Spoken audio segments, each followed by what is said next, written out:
繼續看這件受民眾在這個中華園林客運，講看到這個司機真喊谷，講司機拿出着手機啊，點影片來看，啊，都用手後翹畫這個handle道路，看完影片，佮看手機啊，其他的資訊，根本是替乘客性命懸算笑。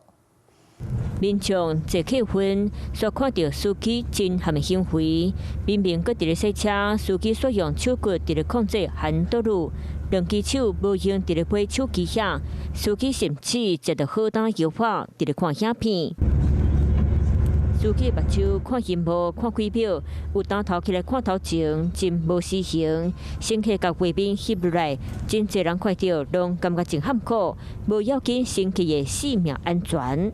感覺很糟糕，可能他的注意力會放在手機上，如果發生一些意外的話，可能就會造成事故。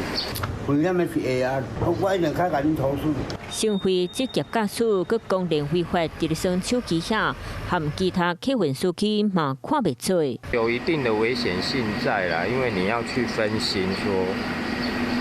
注意手機，然後路況怎麼樣？對。地點就佇咧中華電中站，當時民眾在中華客運所看到司機危險的行為，業者嘛講已經甲司機處罰。而我們公司這邊先行記一點的違規。以做懲處。初步了解，這一位司機的經歷真豐富，已經駛20幾年啊，想要到個違法犯法，駛客運背手機呀，和怪怪行為，讓人看個真害頭。Hello， 大家好，我是林依文。想要搶先掌握最及時的新聞資訊嗎？趕快訂閱、按讚、開啟小鈴鐺，鎖定華視新聞的 YouTube 頻道。